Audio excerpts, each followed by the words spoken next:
balik lagi ke podcast Ruang Temu Rasa. Kita bertemu, berbagi rasa. Pada kesempatan kali ini, podcast Ruang Temu Rasa kedatangan Kak Syofara. Halo Kak. Tumben dipanggil Kak. Oh iya. Udah mau apa? Bapak? Jangan, biasanya Om. Oh gitu ya. Biasanya sama adik-adik kalau ada ngobrol apa Om gitu, jangan Om. Ya enggak lah. Kalau Mas gitu. sama Pak. Mbak Esti ya enggak Om lah. Oh iya, lebih tua Mbak Esti. Oke, Kak Syofara gimana kabarnya, sehat? Sehat. Alhamdulillah. Sehat, Oke, Kak Syofara ini adalah staf PKB IDIY saat ini, dan dia dulu juga sibuk di kegiatan remajanya PKB IDIY, yaitu organisasi bernama Youth Forum DIY kayak gitu. Masih ingat nggak dulu kok gabung ke Youth Forum DIY itu gimana ceritanya awal-awalnya? Udah berapa lama ya? Dulu itu kalau nggak salah tahun 2010 itu ada relawan namanya Mbak Dian itu datang ke sekolahku di SMK 3 Jogja. Waktu itu mainlah ke OSIS. Aku waktu itu masih di OSIS, terus ngobrol-ngobrol banyak tentang Kespro, tentang seksualitas. Nah di situ ngobrolin juga tentang organisasi-organisasi dampingannya PKP termasuk Youth Forum, di mana isinya anak-anak sekolah. Nah dari 2010 itu mulai gabung lah, main-main, belum rutin tapi cuma kayak ya sewaktu luang aja gitu. Waktu luang main ke sana udah. Nah baru mulai aktif itu 2011. Itu sih 2011 sampai sekitar 2018. Berapa tahun tuh ya? Berapa tahun ya? 13 ke 18? 11. 11 2011 ke 2018, 7 tahun. 7 tahun, oke. Sekitar 7 tahun, lumayan 7 ya, tahun. lumayan lama, Lumayan. oke. Kan cowok nih, Syofara. Tertarik, karena kan cowok jarang nih yang tertarik dengan isu kesehatan reproduksi ya. Syofara sendiri kok tertarik dengan isu kesehatan reproduksi, kenapa? Kenapa kok cowok nggak tertarik? Malah aku bikin pertanyaan itu sebenarnya. Kenapa kok cowok nggak tertarik? Padahal kalau ngomongin Kespro, ya cowok juga punya organ reproduksi gitu kan. Dia juga butuh membahas tentang kesehatan reproduksinya, nggak cuma cewek aja. Maka kalau misalkan Mbak Esti tanya kenapa kok kamu sebagai cowok tertarik, malah justru aku yang pertama, kenapa cowok kok nggak tertarik gitu. Dulu sih alasanku utama kenapa kok aku tahu Kespro, aku pengen tahu Kespro, itu lebih pengen mengenal cewek. Karena gimana cara menghandle cewek ketika PMS, ketika menstruasi, gimana caranya ketika kita juga harus tahu nih perasaan juga bagian dari kesehatan ya, kesehatan mental dan sebagainya, perasaan cewek, perasaan ke teman, bagaimana kita menjalin relasi, bagaimana kita merawat organ reproduksi kalau kita ngomongin reproduksinya, bagaimana kita mengambil peran kita sebagai anak muda, sebagai remaja, baik nanti dari segi ekonomi, sosial, pendidikan, budaya, lebih ke situ sih. Tapi memang awal niatnya memang biar lebih tahu cewek kayak gimana gitu. Karena kan organ reproduksi misalkan organ reproduksi laki-laki udah tahu karena aku udah punya misalkan kan cewek aku nggak tahu, belum saatnya tahu waktu itu. Tapi gimana sih kok kita harus tahu apa saja yang bisa kita ketahui dan treatment apa ketika memang misalkan saya sebagai cowok punya masalah di organ reproduksi, kemudian ke perempuan tuh gimana gitu. Jadi kita bisa aware lah ketika nanti ada problem gitu. Apalagi pas menstruasi, pas PMS tuh. Pas PMS. Dan ada manfaatnya? Ada. Oh, iya. Jadi lebih aware kalau misalnya PMS nggak tak senggol. Oh gitu. Oke. Nah, menarik banget sih. Sebenarnya aku juga tahu Kak Syofara ini cukup lama gitu ya. Dalam waktu 7 tahun ini kan bukan waktu yang sebentar. Ibaratnya anak sekolah aja SMA itu hanya 3 tahun, nah ini bertahan sampai 7 tahun ya. Juga pernah pengalaman akhirnya pernah pergi ke Belanda ya. Waduh. Bisa cerita sedikit. Nanti biar bisa menarik teman-teman. Ini ada momen flexing juga ya. Suka nih podcastnya suka nih. Ada waktu sombong dikit. Jadi di 2011 itu sebenarnya sudah ada ini juga ya, kesempatan buat teman-teman di Youth Forum. Nah asiknya di PKBI itu mereka sangat melibatkan teman-teman remaja, baik dari nanti segi diskusinya, komunikasinya, bahkan sampai ke pelibatan mereka sampai ketemu dengan dinas-dinas, pemerintah, dengan orang-orang penting lah di DIY bahkan nasional gitu. Sempat juga punya kesempatan konferensi juga di Jogja. Kemudian di 2015 seperti Mbak Esti bilang itu, waktu itu ada project namanya Dance for Life. Jadi bagaimana kita sebagai anak muda itu mengkampanyekan anti HIV, bukan anti sih, stop HIV. Kita jauhi stop stigmanya juga, dan segala jenis diskriminasi terhadap ODA dan ODIV-nya di situ kan. Nah, kita kampanye kenapa harus dance for life, kenapa dance? Karena di waktu itu di 2013 lah, 13 sampai 2016 itu anak muda itu suka bergerak. Waktu itu kan ada beberapa banyak dance ya, banyak shuffle dance dan lain sebagainya ya. Belum K-pop tuh belum kayak sekarang. Cover K-pop belum kayak, tapi kayak ada dance modern kreasinya anak muda itu banyak banget waktu itu. Jadi itulah kenapa Indonesia salah satunya menjadi pencetus, Indonesia, Belanda dan Afrika Selatan menjadi pencetus waktu itu. Kalau nggak salah 3 itu. Nah, di 2015 itu setiap tahun sebenarnya itu ada pertemuan internasional di Belanda itu melibatkan remaja-remaja atau relawan yang terlibat di Dance for Life itu sendiri. Nah, kebetulan ada nih apply juga buat siapapun yang terlibat dari Indonesia, siapapun. Nah, di 2015 iseng-iseng bikin curriculum vitae, cerita apa aja kegiatannya selama ikut Dance for Life. Udah apply, ada wawancara, keterima. Berangkat deh. Sombong dikit. Nah, di Belanda tuh ngapain di sana? Kedinginan. Datang kedinginan. Datang kedinginan, saya pasang koyok banyak tuh. Ya maklum lah, orang kampung nggak pernah kemana-mana kan, tapi ada kesempatan gitu. Ya nggak aku sia-siain juga. Di sana ketemu banyak orang dari berbagai negara juga, seru. Mereka punya pengalaman. Kalau di Indonesia itu biasanya banyak tuh stigma tentang HIV. Bagaimana pendekatan kita ngobrol sama tentang HIV itu, apakah bisa ke sekolah tuh langsung kita ngomongin ke sekolah tentang kita mau ngomongin HIV, nggak bisa, tapi ada ada bridgingnya lah, kita ngobrolin apa dulu tentang pacaran sehat, tentang problematika di sekolah gitu. Tapi ada beberapa negara itu HIV itu bener-bener tabu banget lah, tabu banget. Terus yang lagi hits apa sih di sana? Ada misalkan TB waktu itu, kemudian ada penyakit-penyakit yang lain. Jadi ada caranya sendiri-sendiri. Banyak belajar juga bagaimana cara dulu nggak bisa kayak gini loh ngobrol depan umum apalagi itu. Tapi dari sana ada juga pengalaman bagaimana kita ngobrol ke teman-teman remaja, bagaimana kita memfasilitasi suatu kegiatan, bagaimana cara kita menghandle anak muda yang mereka tuh sedang punya problem nih, bagaimana sih kita menyemangati mereka biar bisa menyelesaikan problem itu. Kayak gitu sih, sampai ke tahap-tahap gak cuma HIV aja, tapi banyak banget pengalaman yang dapat gitu. Luar biasa ya. Yang jelas akhirnya udah sampai ke nasional, udah ke luar negeri juga. Kepake gitu ya, kepake pasportnya. Nanti rencananya akan kepake lagi nggak ini? Udah habis masalahnya. Udah habis, belum sempat lagi. Kemarin waktu itu juga sempat lolos juga abstraknya ke Filipina, cuma nggak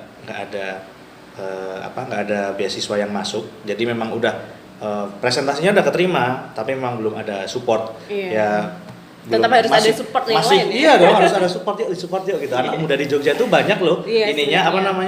Kemampuan mereka tuh luar biasa. Tinggal ini aja, pihak mana yang mau mensupport. Kan nggak cuma di tulisan, nggak cuma di film, nggak cuma di public speaking, tapi banyak banget hal-hal anak muda tuh yang sebenarnya bisa dieksplor dan bisa kita bisa dorong lah. Ya kalau kita mah di sini sebagai pelaku aja, tapi ada mungkin dari pemerintah, mungkin dari lembaga-lembaga yang lain yang bisa mensupport mereka. Itu perlu sih, penting banget. Support itu juga bisa didapatkan sebenarnya dari jaringan-jaringan yang tetap kita harus perluas, relasi-relasi yang harus kita bangun kayak gitu. Itu juga sih kayak gitu. Nah sekarang kan Syofara juga ada di PKBI nih akhirnya. Dulu di Youth Forum, sekarang jadi staff di PKBI. Tentu ada posisi yang berbeda nih sekarang. Nah, kalau tadi bicara soal juga akhirnya punya kemampuan berbicara, sama seperti Syofara. Saya juga dulu di Youth Forum yang punya kemampuan bicara yang terbatas. Saat ini jadi lumayan lah kayak gitu. Jadi MC podcast kan? Ya. Jadi better gitu ya. Nah, menarik juga bicara soal bekal yang diberikan oleh PKBI sendiri soal teknik bicara itu dengan fasilitasi. Nah sebenarnya kita hari ini mau ngobrolin soal itu, bagaimana kemudian peer educator atau peer counselor itu pandai untuk berbicara atau mengedukasi teman-teman sebayanya dengan cara teknik yang seperti apa sih kayak gitu. Kalau kemarin Sofara sempat cerita bahwa sebenarnya kayak menarik nih kalau dibikin bertahap kayak gitu. Nah mungkin Sofara bisa cerita sedikit soal itu. Kenapa kok kamu terpikirkan akhirnya kenapa harus bertahap? Oke, bisa jadi klaim ya kalau ini tayang nanti kan kita udah ada ide tapi diambil orang lain betul, kan. betul. Tapi nggak apa-apa udah tayang di sini kan nanti bisa jadi ada yang support kan. Nah sebenarnya gini, kalau ideku dan beberapa teman itu SMA atau SMK, kuliah, SMP itu punya cara pendekatan yang berbeda-beda. Cara berpikir mereka juga beda-beda, problematika yang mereka pikirkan juga berbeda-beda. Contoh gampang lah, materi pendidikan juga pasti beda-beda gitu. Iya. Ada beberapa kayak yang kita harus ngobrol dengan mereka belum nanti. Jadi sebenarnya yang ingin aku buat itu adalah bridging kalau kita mau ngomongin tentang Kespro. Kespro itu banyaklah lembaga pasti yang ngomongin tentang kesehatan, tentang pendidikan, tentang budaya, ekonomi, sosial, itu banyak banget lembaga yang pasti memfasilitasi anak muda atau memberikan pelatihan ke sekolah gitu, itu pasti udah banyak banget. Tapi bagaimana cara kita tuh sebelum sampai ke sana, itu ada problem-problem dasar yang dimiliki oleh mereka. Misalkan contohnya anak SMP, mereka lagi puber-pubernya nih, apa sih yang dirasain pas puber sebenarnya? Kita nggak usah ngomongin dulu ke Kespro atau organ reproduksi belum sampai sana, tapi daily activity mereka tuh punya problem apa sih? Misalkan aku tuh kalau berangkat ke sekolah males sih. Kenapa? Misalkan ketemu teman yang suka bully, misalkan ketemu guru yang killer, ketemu dengan tukang parkir yang rese gitu misalkan. Itu daily problem sebenarnya anak-anak baik dari SMP, SMA maupun yang kuliah gitu. Jadi sebenarnya kita juga harus memetakan dulu, meriset dulu di teman-teman SMP itu sebenarnya kalian tuh punya problem apa sih? Misalkan aku tuh pengen deket sama lawan jenis, pengen pacaran gitu, tapi tuh aku takut gimana cara ngomongnya, gimana sih menyimpan perasaan biar nggak ada yang sakit hati kan banyak kayak gitu, gimana sih cara menghindari kasus PHP itu kan sampai ke detail-detail itu yang mungkin tidak tersentuh gitu, karena itu kembali lagi masalah di zaman sekarang di 2000 apalagi pasca pandemi ya, itu yang menjadi problem itu adalah mental health sebenarnya. Jadi bagaimana cara kita tuh menguatkan mental mereka ketika mereka sudah punya problem, bagaimana problem solvingnya, bukan langsung kita tembak dengan tujuan lembaga kita mau ngapain sih, itu memang itu perlu tujuan lembaga masing-masing mau ngasih fasilitas itu bebas, tapi bagaimana sebelum ke sana kita juga harus cari tahu mereka tuh sebenarnya punya masalah kritis loh sebenarnya, apalagi mental health. Banyak juga kasus bunuh diri di anak-anak, bahkan anak SD juga sudah bisa menulis surat, pernah kan ada kasus menulis surat wasiat mau meninggal mau bunuh diri kayak gitu, itu kan sudah sampai kapan kayak gitu, apalagi di pendidikan dengan sistem pendidikan, aku nggak tahu ya sekarang sistem pendidikan tuh sekeras apa sama dulu bedanya apa gitu, kita belum sampai ke sana. Tetapi sebelum sampai ke pendidikan yang akademis yang formal dan sebagainya, kita harus juga pendidikan di ya kehidupan sehari-hari lah gitu. Kita riset dulu, tidak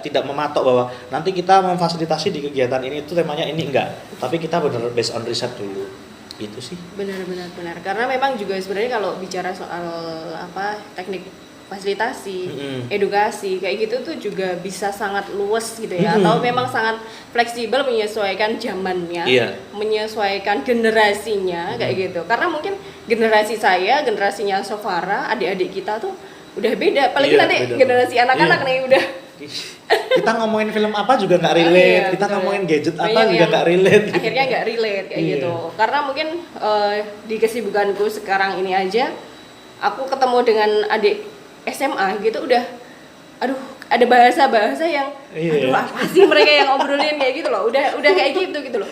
Apalagi besok-besok ke depannya gitu. Karena memang ya itu tadi, memang harus menyesuaikan dengan waktu gitu ya, menyesuaikan dengan zamannya, dengan generasinya kayak gitu. Oke, walaupun sebenarnya banyak cara juga sih yang bisa dilakukan oleh PKBI sendiri untuk menyampaikan informasi kesehatan reproduksi itu tidak hanya secara langsung, juga yang tidak langsung ya kita bikin podcast contohnya kayak gitu. Kemudian juga mungkin nanti perlu dikembangkan kali ya. Iya, justru PKBI kanal PKBI ini di seluruh Indonesia harusnya nggak cuma ngomongin case product ataupun nggak cuma ngomongin tentang apa yang sedang kita kerjakan, tetapi kita juga harus, kan kita ngomongin remaja nih pasti di seluruh PKBI, baik di seluruh Indonesia lah pasti ada remajanya di situ. Kita juga harus tahu kebutuhan mereka itu sebenarnya apa. Nggak cuma kita harus ngasih case pro sosialisasi seksualitas, Iya, kalau untuk beberapa tahun yang lalu oke ya, tapi dengan cara yang sekarang mungkin kita harus ada, anak zaman sekarang pasti harus ada bridgingnya dulu, Betul. belum sampai ke punchline-nya, Iya. tapi kita harus ada bridgingnya dulu gitu, biar mereka tuh kayak apaan sih gitu.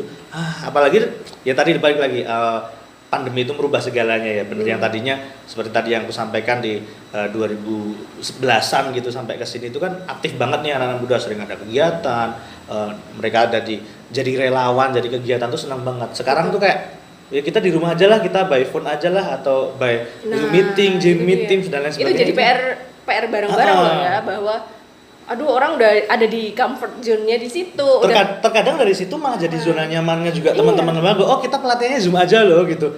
Ya bener sih, bener bisa, cuma jadi kayak apa ya?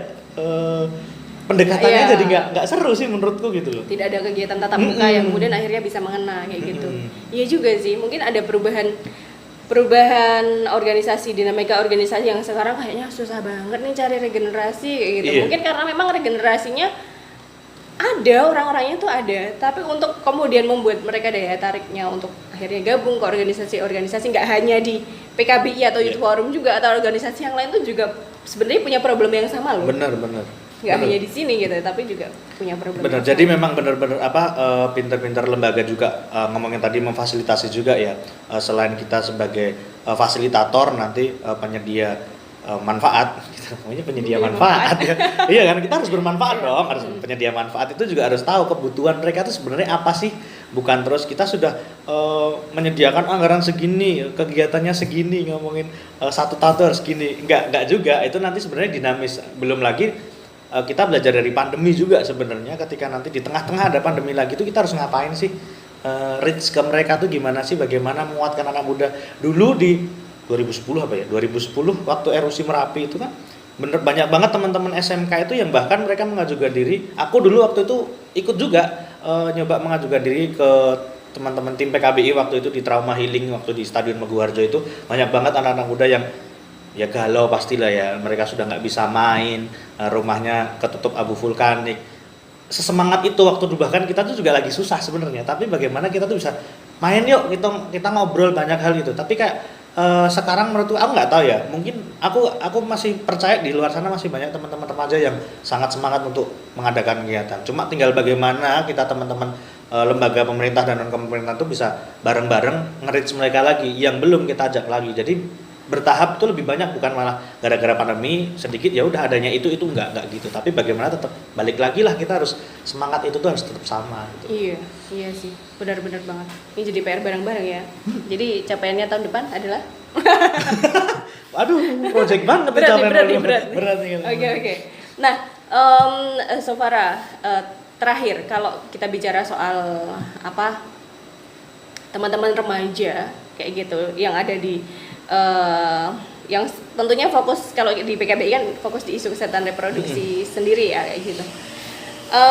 Menurut Sofara, apa yang membuat kesehatan reproduksi ini menjadi harus sangat menarik buat remaja sehingga ada perhatian khusus gitu ke isu ini?